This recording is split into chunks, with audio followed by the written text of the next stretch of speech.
Vue de Rome avec Cyprien Viette. Léon est quelqu'un qui a besoin de temps pour lui, pour se retrouver, pour méditer, mais depuis qu'il est pape, il n'en a pas. Cette confidence d'un proche ami de Léon XIV donne un éclairage intéressant sur cette tension inhérente au métier de pape. C'est une constante dans l'histoire de la papauté. Au terme du conclave, à la minute où il accepte son élection, le cardinal élu au siège de Pierre change d'identité et de vie et sait qu'il devient une personnalité publique dont les moindres faits et gestes seront scrutés, interprétés, analysés. Les pontificats récents ont laissé la place à des temps plus informels, mais qui s'inscrivaient aussi dans l'image publique des papes.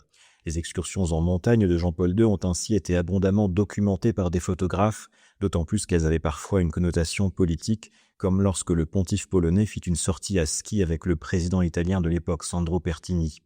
Léon XIV, qui est resté un religieux augustin dans son style et son rythme de vie, imprime un nouveau mode d'être pape, avec des moments assumés de retrait.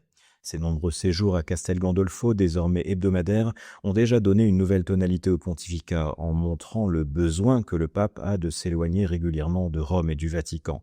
S'il accepte parfois de prendre le temps d'un petit bain de foule et de répondre à quelques questions des journalistes avant de repartir, Léon XIV semble surtout très attaché au calme entourant cette résidence secondaire.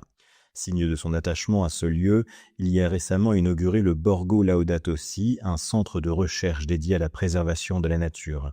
Les images du pape donnant à manger aux poissons dans un bassin ont particulièrement amusé les observateurs.